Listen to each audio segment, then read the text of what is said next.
Assalamualaikum. Disimak baik-baik ya materi kita hari ini. Kami dari kelompok 6 yang beranggotaan Nurul Yawilda, Saiful Hayat, Yuli Anggraini, Zahra Salisia, Rifia Fadila. Kami akan menjelaskan tentang teori semiotik Greimas.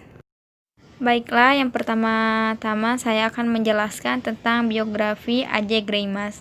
Nama lengkapnya Algirdas Jukian Greimas. Lahir di Tula, tepatnya Rusia, pada tanggal 9 Maret 1917. Ia berasal dari keluarga Lituania. Ia adalah bagian dari generasi pertama yang dibesarkan di Republik itu, yang merdeka pada tahun 1918, dan ia didorong untuk menempuh pendidikan di dunia barat. Greimas belajar hukum di Universitas Kaunas, Vytautas Magnus, dan filologi di Universitas Grenoble di Prancis, dan lulus pada tahun 1939. Bismillahirrahmanirrahim. Langsung saja, di sini saya akan melanjutkan pembahasan yaitu mengenai teori semiotika Greimas. Yang pertama, saya akan bahas tentang asal-usul dan asumsi teoritis dasar. Nah, dasar teoritis semiotik naratif ini bisa ditemukan itu pada kajian-kajian semiotik oleh Charles S. Peirce, Carlos Morris, dan dalam linguistik strukturalnya Ferdinand de Saussure. Nah, komponen naratif pada metode Greimas ini itu berasal dari formalisme Rusia, yakni Roman Jakobson, Viktor Shklovs, dan terutama dari analisis cerita dongengnya Vladimir Prof pada tahun 1958, yang di dalamnya itu terdapat penekanan pada peranan bentuk dalam transmisi makna. Nah, di mana dalam cerita dongeng Prof itu tercipta struktur naratif yang menghasilkan kurang lebih 31 fungsi dan 7 tindakan. Tetapi Greimas itu mengurangi fungsi dan tindakan tersebut. Nah, genre semiotika naratif Greimas itu tidak terbatas pada dongeng saja, melainkan diperluas pada mitos-mitos gitu. Nah, adapun asumsi dasar dari teori semiotik naratif Greimas ini itu berpangkal dari pemahaman semiotik terhadap komunikasi. Nah, dengan demikian, komunikasi itu terdiri atas proses-proses semiotik yang berhubungan antara tanda atau sigen dan petanda atau signified melalui makna. Yang pertama, menurut Peirce, semiotik itu berarti tindakan, pengaruh yang melibatkan kerjasama antara 3 subjek, yaitu tanda, objek, dan interpretannya. Dengan demikian, komponen makna atau interpretan itu menjadi perantara antara petanda atau objek dan penanda atau tanda. Nah, yang kedua itu tanda bukanlah identitas yang otonom, namun mencapai maknanya hanya melalui posisinya dalam sebuah sistem semiotik dan melalui pembedaannya dari tanda-tanda lain. Nah, Greimas ini terpengaruh oleh Saussure dalam hal sistem tanda, di mana tanda memiliki hubungan dengan tanda yang lain. Hubungan itu adalah hubungan sintakmatik dan hubungan paradigmatik. Gitu. Nah, perlu diketahui bahwa dalam semiotika naratif Greimas itu ada 2 unsur yang harus selalu ada, yakni struktur lahir atau bentuk teks yang tersurat dan struktur batin atau bentuk teks yang tersirat. Gitu. Nah, struktur lahir itu dipandang sebagai bentuk teks yang segera bisa dikenali dan siap untuk diakses. Struktur itu biasanya diselidiki dalam analisis isi dan juga teks tradisional. Nah, yang kedua itu adalah struktur batin. Nah, struktur batin ini berarti sistem dasar dari nilai mendasar yang disematkan dalam sebuah teks. Dan sistem ini tuh terdiri dari norma, nilai, dan sikap yang bersifat universal dalam teks tersebut gitu. Nah, kemudian yang kedua itu saya akan bahas tentang inti atau garis besar dari metode semiotika naratif Greimas. Nah, metode semiotika naratif Greimas ini itu ada 6 poin. Yang pertama ada yang disebut dengan istilah destinator atau sender, yang artinya itu adalah penggerak cerita ialah acuan yang melahirkan aturan dan nilai serta ideologi teks. Kemudian yang kedua itu adalah receiver atau penerima. Adalah pembawa nilai dari destinator atau objek tempat terjadinya destinator menempatkan nilai. Kemudian yang ketiga adalah subjek, adalah peran utama dalam narasi. Yang keempat ada objek. Objek adalah sesuatu yang ingin dicapai oleh subjek atau tujuannya.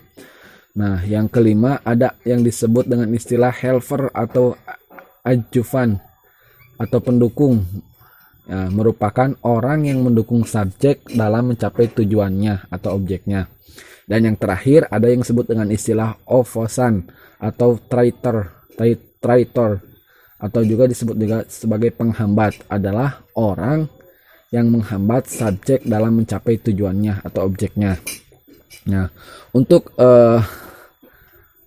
ilustrasi atau skema atau bagan dari keenam dari hubungan dari keenam istilah tersebut bisa dilihat ya di dalam makalahnya juga ada gitu, bisa dilihat sendiri sama teman-teman.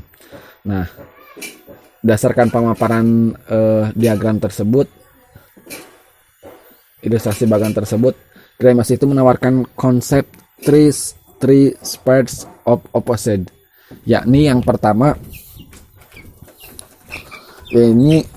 itu adalah subjek versus objek, yaitu hubungan subjek dengan objek. Yang kedua adalah sender versus receiver, yaitu hubungan pengirim dan penerima. Dan yang terakhir adalah hubungan antara helper dan opposan, yakni hubungan penolong dan penghambat. Nah, selain itu juga ada dua pengaruh lain yang menentukan alur cerita, yakni ruang dan waktu. Nah, Greimas ini kemudian mencoraki kedua pengaruh tersebut dengan istilah isotop. Nah, untuk penjelasan yang pertama itu adalah ada yang disebut dengan isotop ruang. Nah, isotop ruang ini itu mengkategorisasikan lingkungan tempat terjadinya cerita tersebut. Jadi, ruang dalam tempat bertindaknya subjek itu disebut dengan utopian, sedangkan lingkungan yang samar dan ditetapkan dengan cara yang tidak tepat itu disebut dengan heteropian. Nah, yang kedua ada yang disebut dengan isotop waktu. Nah, isotop waktu ini itu mengkarakterisasi perpindahan pada poros waktu, yang berarti orientasi struktur naratif itu ke masa lalu, masa sekarang, dan juga masa mendatang. Nah, berdasarkan pemaparan di atas, maka kita dapat mengambil kesimpulan bahwa yang menjadi tugas utama dari analisis struktur naratif Greimas ini adalah menguraikan keenam aktan di atas dan dua isotop selama berlangsungnya narasi. Nah, selain itu juga ada poin selanjutnya, itu pembahasan mengenai struktur batin. Nah, struktur batin ini merupakan bagian penting yang harus ada dalam menganalisis sebuah teks.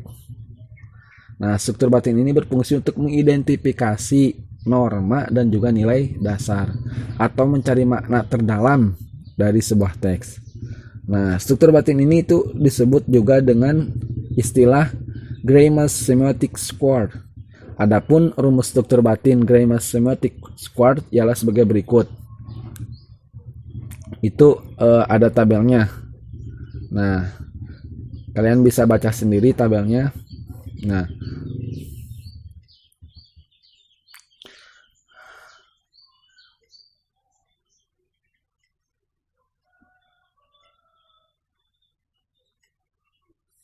jadi dalam tabel tersebut ada dua blok. Yang pertama tipe relasi, yang kedua adalah unsur relasi. Nah, tipe relasi itu ada beberapa macam, ada yang berlawanan, ada yang kontradiksi, dan ada yang implikasi. Nah, disebut berlawanan itu ketika subjek 1 plus subjek 2. Dan berlawanan itu ketika min subjek 2 ditambah min subjek 1, begitu seterusnya. Kalian bisa lihat sendiri di tabel gitu. Nah, selanjutnya yang terakhir itu adalah langkah-langkah metodis. Ada beberapa langkah metodis dalam melakukan analisis dengan menggunakan semiotika naratif Greimas ini. Yang pertama itu memberikan paparan umum cerita yang dipecah pada segmen-segmen tertentu. Kemudian yang kedua menentukan aktan setiap segmen.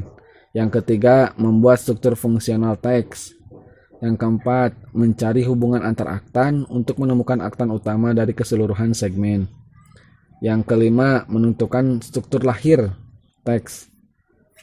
Yang keenam menganalisis struktur batin setiap segmen dengan melihat rumus struktur batin.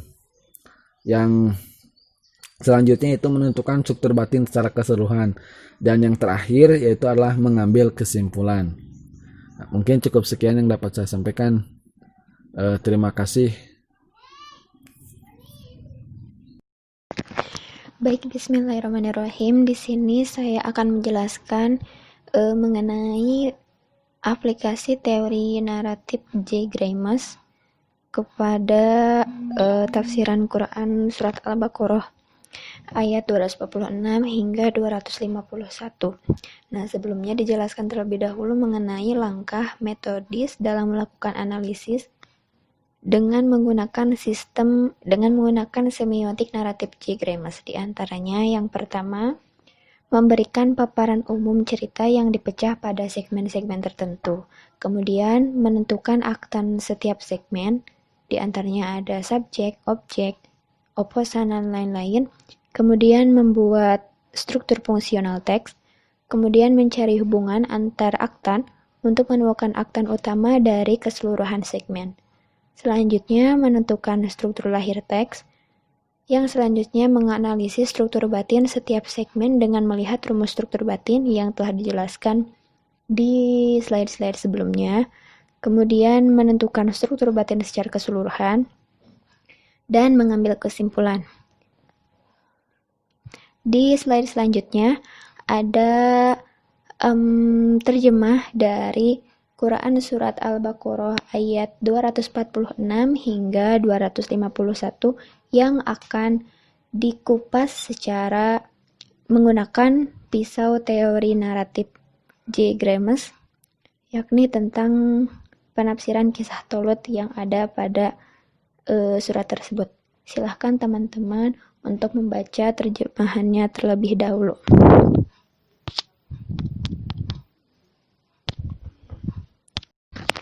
Nah, di slide selanjutnya ini merupakan aktan-aktan atau bagian-bagian dari segmen, setiap segmen yang ada pada Quran surat Al-Baqarah ayat 246 hingga 251. Nah, ini saya simpulkan lagi, saya sederhanakan lagi menjadi sebuah tabel agar teman-teman bisa menghubungkan antara aktan-aktan dari segmen 1 hingga segmen terakhir. Nah, saya paparkan dulu bahwa secara umum kisah Talut ini yang ada pada Quran surat Al-Baqarah ayat 246 hingga 251 menceritakan mengenai kaum Bani Israel yang meminta kepada Nabi, mereka menginginkan seorang raja yang dapat memimpin mereka ketika nanti mereka berperang di jalan Allah. Nah, namun di ayat-ayat selanjutnya disebutkan bahwa Bani Israel ini diberikan seorang raja, namun ada beberapa golongan orang yang mengikutinya, ada juga beberapa golongan yang mengingkarinya. Nah, di ayat-ayat selanjutnya pun dikatakan bahwa pada akhirnya perang pun terjadi dengan Jalut, kemudian mereka berperang dan mereka dapat mengalahkan Jalut dan memperoleh kemenangan. Jadi mungkin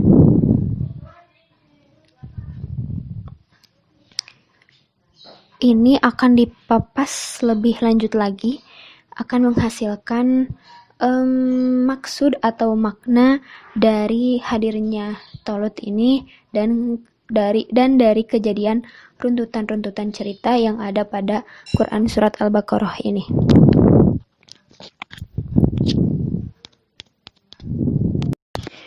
Nah, dari aktan-aktan tersebut dapat disimpulkan secara keseluruhan bahwa bisa kita lihat nih ya, di aktan sender ini terdapat krisis agama, kemudian muncul peperangan dan terakhir kematian Talut.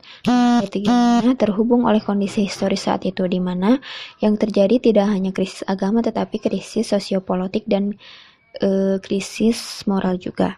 Kemudian pada aktan receiver. Nah, pada aktan ini yang paling mendominasi ialah kaum Bani Israel. Ada kaum Bani Israel di aktan 1, kaum Bani Israel di aktan 2, yang dari awal hingga akhir ceritanya membawa nilai dari sender. Terus di aktan subjek, yang paling berperan dari awal cerita hingga akhir cerita ialah Talut, yang dibebani tugas dari sender. Kemudian di aktan objek bisa kita lihat dari cerita ialah misi menyelamatkan manusia. Hal ini terlihat dari awal kisah pengutusan seorang raja untuk menemui kaumnya lalu berkorban demi kaumnya dengan berperang dan sebagainya.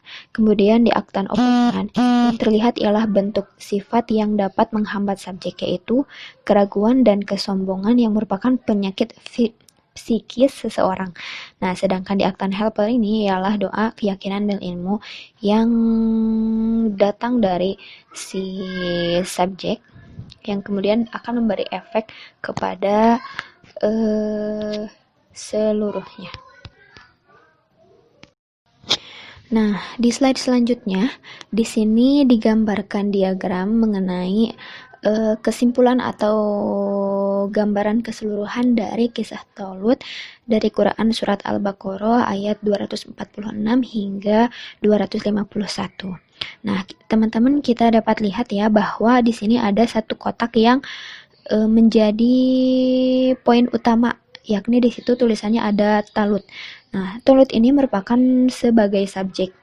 Jadi subjek ini merupakan peran utama dalam narasi. Nah, telah kita ketahui sendiri bahwa Quran Surat Al-Baqarah dari 246 hingga 251 ini menceritakan kisah Tolut yang nanti dijelaskan lagi. Nah, kemudian Tolut ini sebagai subjek. Nah, kemudian kita lihat ke atas, ada keselamatan manusia atau di situ perannya sebagai objek. Objek sendiri yakni yang ingin dicapai oleh si subjek. Jadi dari kisah ini Tolut juga mengatakan bahwa dirinya ingin menyelamatkan kaum Bani Israel, khususnya kaum yang mengikuti dirinya atau mukmin yang mengikuti dirinya pada saat itu. Kemudian kita lihat lagi ke pinggir sebelah kiri ada doa,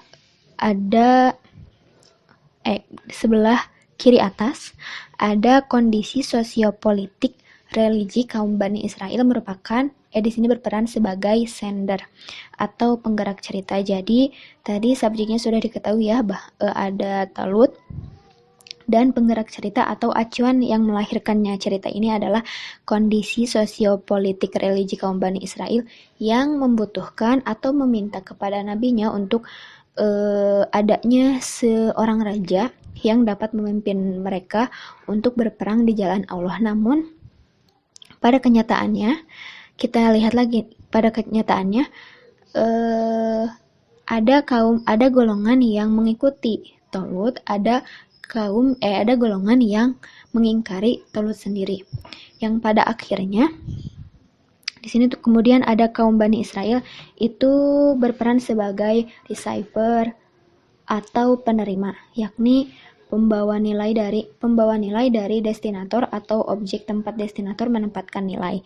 Jadi nanti ada poin atau value yang dapat kita ambil dari kisah ini yang kebanyakan dari si kaum Bani Israel sendiri. Terus kemudian di sebelah kiri bagian bawah ada doa, keyakinan, dan ilmu. Sebelumnya kita jelaskan dulu di sebelah kanan bagian bawah ada keraguan dan kesombongan.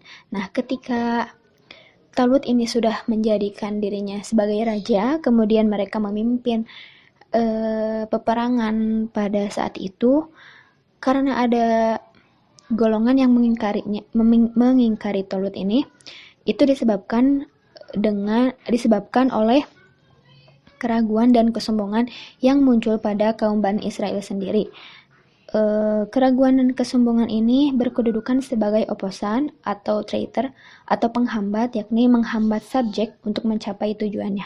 Telah kita ketahui bahwa Talut sebagai subjek ini mempunyai keinginan yakni menyelamatkan manusia, yaitu di atasnya ya, keselamatan manusia, menyelamatkan manusia, namun dihambat oleh keraguan dan kesombongan para kaum Bani Israel yang mengingkarinya.